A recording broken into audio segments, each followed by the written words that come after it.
All right, hi everyone. Today I'm going to talk about Conte a little bit, Conte crayon, and we are going to draw this fork.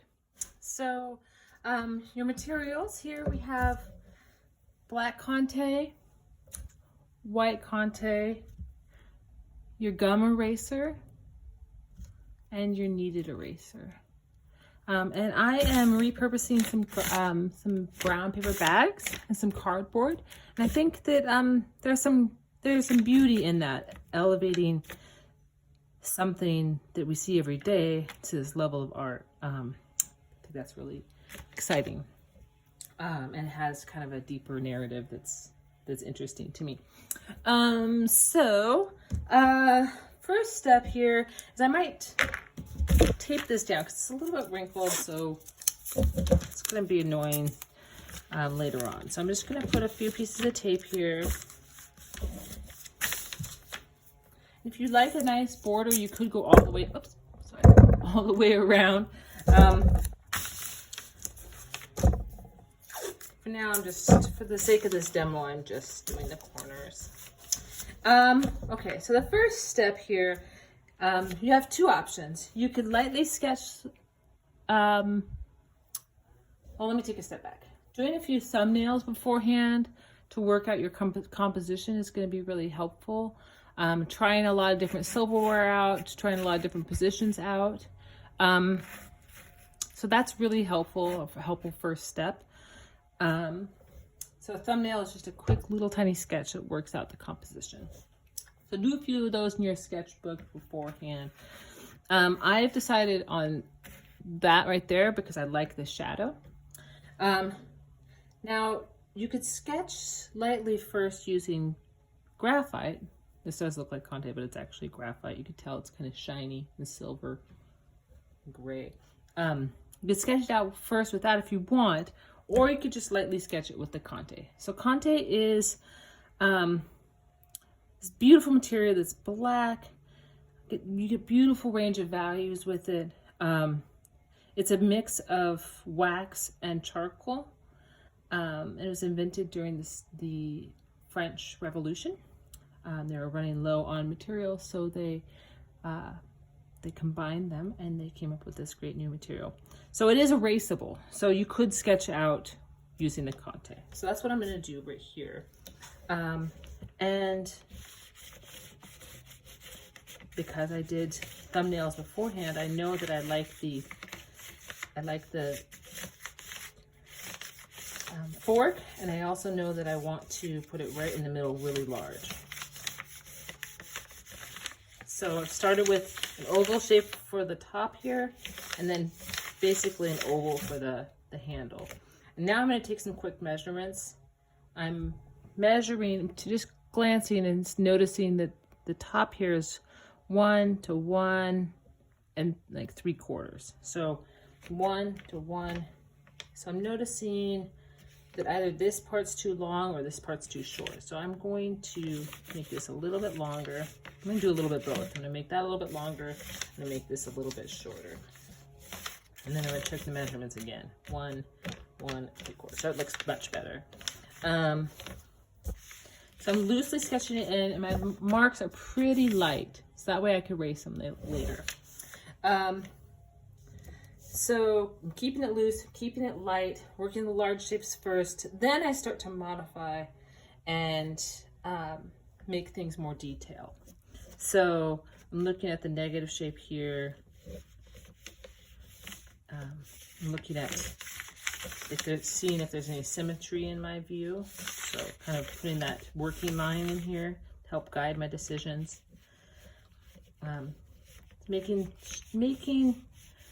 I'm really searching out the lines, and the lines that I decide on, I make them a little bit darker. Right. So don't settle. Really search for the right line. You have time.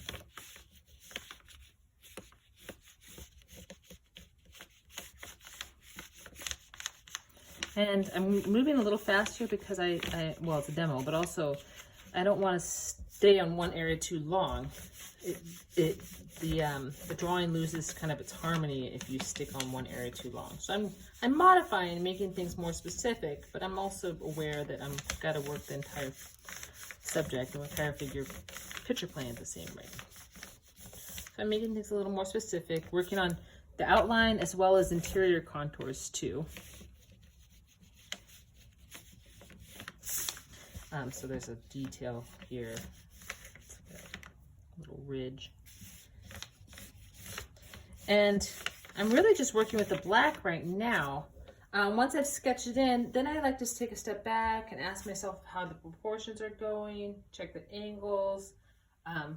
You could kind of use a clock method here to check the angles. So if you know that straight up and down is noon and left to right is 3, you could tell yourself, okay, this angle is approximately like 2 o'clock. So according to the edge of my picture plane here, that looks pretty good, the angle. I'm noticing that the width to height ratio of the top here is a little bit off. So I'm checking the measurement here, 1 to 1, 2. So 1 to 1. So it's a little bit wide, I think. So every time you take a pass at the drawing, you're modifying and making things a little bit more specific. So this feels a little bit wide, but it also could be a little bit short. So I could make these a little bit longer. That'll make it feel less or better proportion. Okay, so now I'm feeling better about the proportions here. I could clean it up a little bit with my eraser, get rid of some of the working lines, get rid of some of the decisions that I've made, just a little bit so I could see a little bit better. And now I'm going to look at the reflections a little bit. And basically, I'm just taking a moment and I'm identifying the lightest lights. So there's shine, well, move my head, it changes, but I'll shine here, here, along here. There's a bright one right there. So anywhere you see white, you're going to go in with the white Conte. And the only real rule with Conte is that you don't want to mix the black and the white. The reason is because you have the middle gray already established. The middle value is your paper. So you're basically putting white wherever anything is lighter than middle value. And you're putting black where things are darker than middle value. So yeah, I sketched it with the black, and yeah, that's a lot of those things are going to change, but just avoiding that mix is important. This is where I would ask you if you had any questions. So I guess I'll probably pause it and ask you.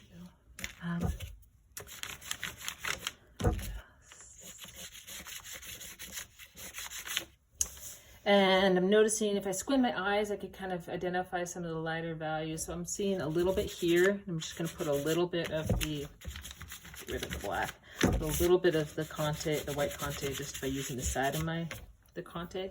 So just like charcoal, it's really versatile. You could use the point or the side. It's really great. So I'm just putting a little bit here because it's not bright white. If you put too much down, it's okay. You could use your gum eraser to get things completely gone, or you could use your kneaded eraser to kind of just pull up a little bit. Okay, and so I'm squinting my eyes again and I'm seeing that things are a little bit darker along this side. There's also a nice shadow here, so I'm going to block it in with the side of the Conte. It's a really great shape shadow.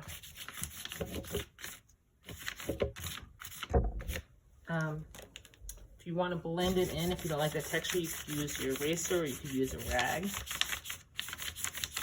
Just like charcoal. You could also go over it with a different direction of a mark. That'll kind of flatten it out as well. I'm making things, adding things where things are darker, adding black. So right now I'm just modifying, making things a little bit more specific. Starting to add some of those reflections, but also some of the shadows. So I said this shadow, this is a cast shadow. the shadows on an object are the form shadows and the highlights. So those three things, the cast shadow, the form shadow, and the highlight, that's what gives an object volume or weight. So basically at this point, I'll just go back and forth between adding and subtracting both the white and the black, keeping them separate. Oh, and the reason, I should have mentioned this, the reason you don't want to mix them is because when you do, it makes a different color gray. And like I said earlier, you already have the beautiful paper as your middle value. So you're starting with the middle value and you're working towards white and towards black at the same rate. You're not really mixing it. So that's really not what you do. That's more of like I guess you do that with pastels. These are different.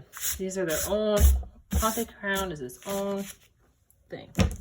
All right, so there we go.